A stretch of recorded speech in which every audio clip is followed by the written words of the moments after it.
Hi, everybody. Hello. Pat, Michelle, we have had the distinction of being presidents I'm of President ex officio. Henderson Past County, president. Henderson County Beekeepers Association. So there's a lot of chatter and we decided to do a video. So what does leadership look like in the club? And we've now had, I've had 2 years, you've had 30 years, It feels like it only 5 years. 5 Plus years. 2 years as secretary and 2 years as ex officio. Yeah, so a lot. And there's a lot, Pat was my mentor, and one of the things that I wanted to do to support him when he had surgery was to give back, because he had given so graciously of his time to make me the beekeeper that I am today, and I really appreciate that. Sure. And that's why we That's our step job. up. That's why we step up, so that we can provide these opportunities for other people, right? We did a poll, and by the way, if you're watching this on YouTube and you're like, why should I be watching this? Well, if you are in a bee club and you're trying to manage a bee club, chances are you're going to have our similar challenges, because everybody's human. And I've been talking to a lot of presidents around North Carolina with their bee clubs. The challenges that we have are the same as all bee clubs. And the thing that's really sad, one officer told me, said, they get so bad sometimes that people stop being friends. Right. So, and by the way, I'm not leaning away from Pat because I'm scared of him or am mad at him. It's because I have bad breath. I have onion breath today. So This is protection. so And we I just, appreciate that. body language, we're fine, we're good, we're still friends. Okay, and we will all be friends as we get through this election cycle. So we had a survey. Cultivating leadership in volunteer clubs and nonprofits requires a unique approach given the mission-driven focus and often limited resources. So let's talk about these. So empower through ownership. How would you do that?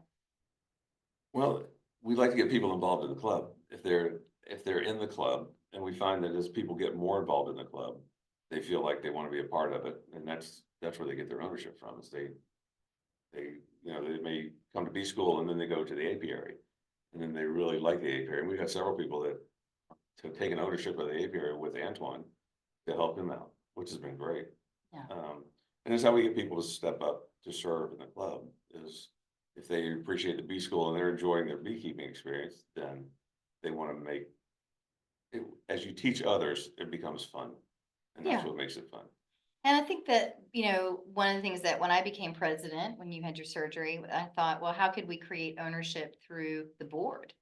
And that's when I started putting out requests for people to be mentored inside the technology of the club, so that would then contribute to a skill set that maybe somebody might have as a job. In fact, I don't know if you know this, but Carla ended up being our mentor or mentee for the board or intern last summer, our club intern. And then I actually had a woman who was middle-aged who was like, ooh, I think I might want to do this to learn the technology too. So it's not always younger people, right? It could be somebody who's making a career change, because the club has a lot of technology that is like essential We use a skill lot set. more than most people. Yeah, we really do. All right, so ownership, we're hoping that some of you take ownership into the new presidency in the future. We don't want to be presidents forever. Correct. Yeah. All right, how about the next one? Provide mentorship opportunities. We kind of talked about that through ownership. What did people vote for? I think they really voted for. People really like to encourage initiatives like leading new courses for intermediate beaks and school community projects. Now, talk to me about that, because when you handed the reins over to me, you said, and because of the statistics around beekeeper, but when you were president, it was mostly focused on new beekeepers. Is that true? And why is that? Well, it was kind of I won't say, we had pretty good attendance at everything, but it was when I was handed the presidency, everybody on my staff left. Everybody was gone. Everybody rolled off at the same time and left me with one board member. And so B school was our thing, and it really is. We have been, people around have said we have one of the better B schools in North Carolina. So that was something we took pride in. So we really focused on that, and we wanted beekeeping experience, we found that the lifespan of a beekeeper is about 3 to 5 years. And then they step out, which is kind of unfortunate. Mm, This is not the cheapest hobby in the world, so yeah, if you're gonna spend that kind of money, we wanna keep them in, so if we focused on getting the new beekeepers up and running, so they were successful through that first year. And that's where we figured, you know, if they could get them through the first year, they, we would hope that through mentoring other beekeepers, they would advance their skills. yeah, and I think it also reflects the board that's in charge, right? Because Right. when you went to surgery and then, at that time, Mike, G was actually on the board and he was Yeah. really, he was the one that really did the speaker series for 2023. Really gung ho about bringing that intermediate and advanced education in.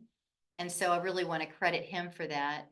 And, you know, when I think about like the future and where we are as a club, I think about things like Nathan Edwards and Carla Robertson and what they're looking forward.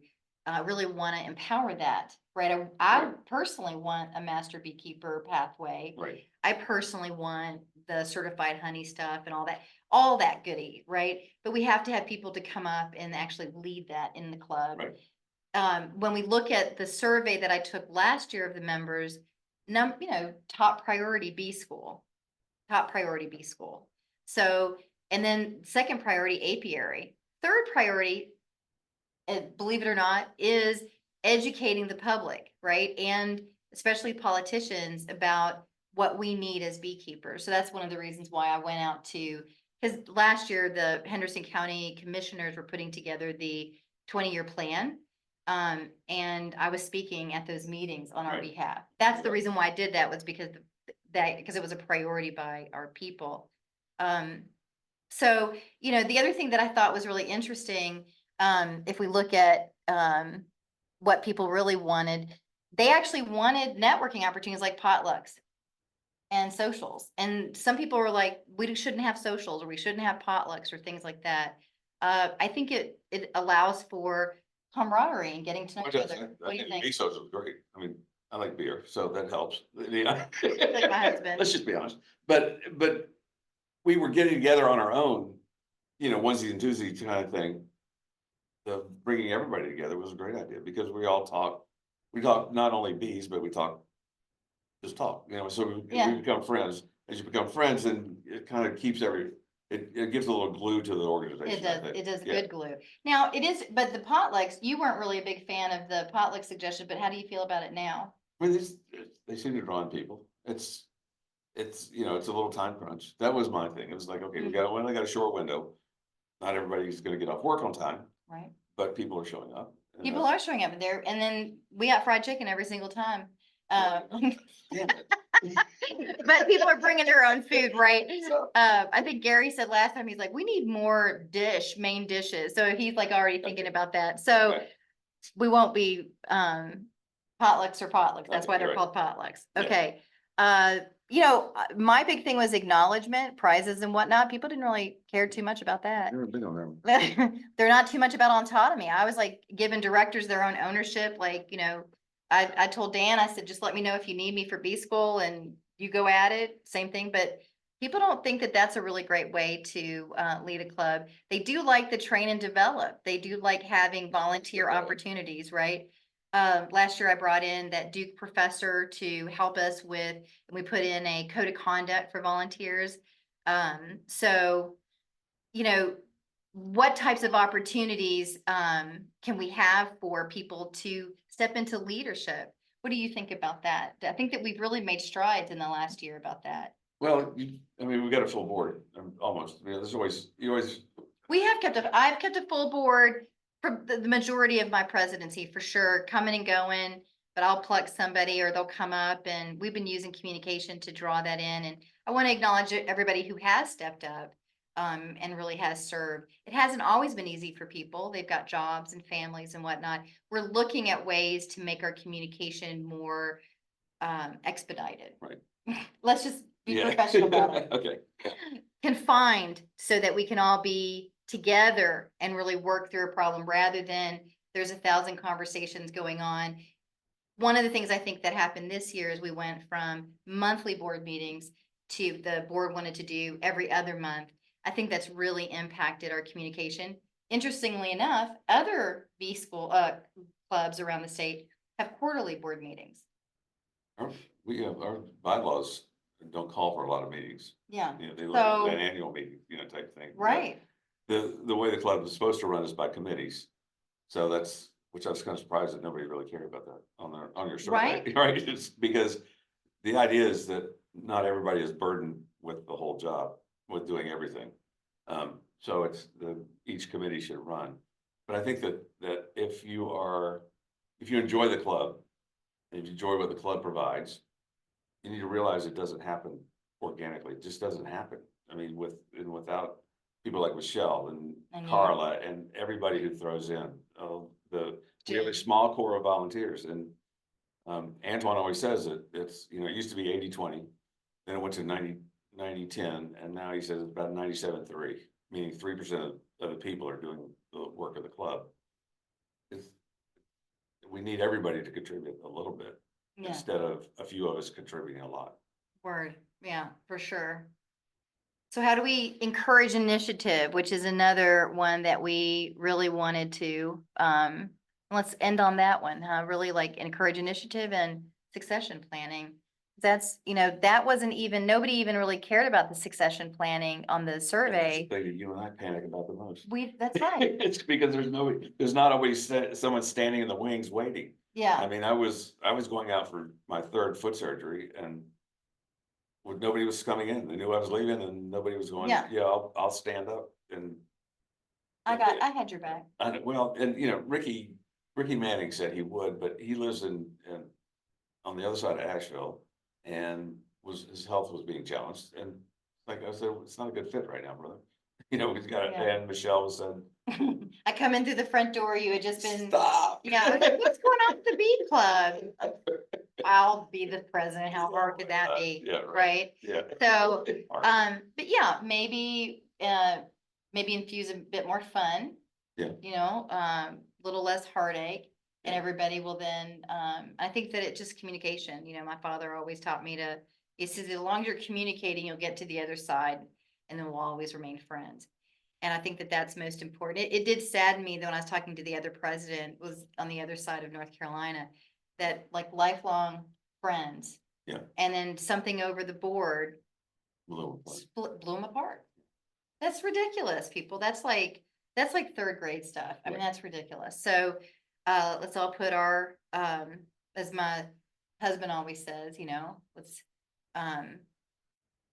what did he say? He says, you can either have your mad pants on or your glad pants on. Which one are you gonna choose? Right. You're gonna put your pants on, put your mad pants on, or your glad pants on. Let's all put our glad pants on. And yeah, and I think that there are different styles to leadership. We all have a different style. Pat leads very differently than I lead. We're both good leaders. And I guess, to our chagrin, we're gonna be running against each other this November. So, both of us would rather kind of go do hobbies, but I think we'd rather step out, but there's no Yeah. one to step in. yeah, and at the core of our commitment is the club, staying together, being That's- stable, that's and right, empowering We want to keep the club running. yeah, so our commitment is the same. You all get to work it out.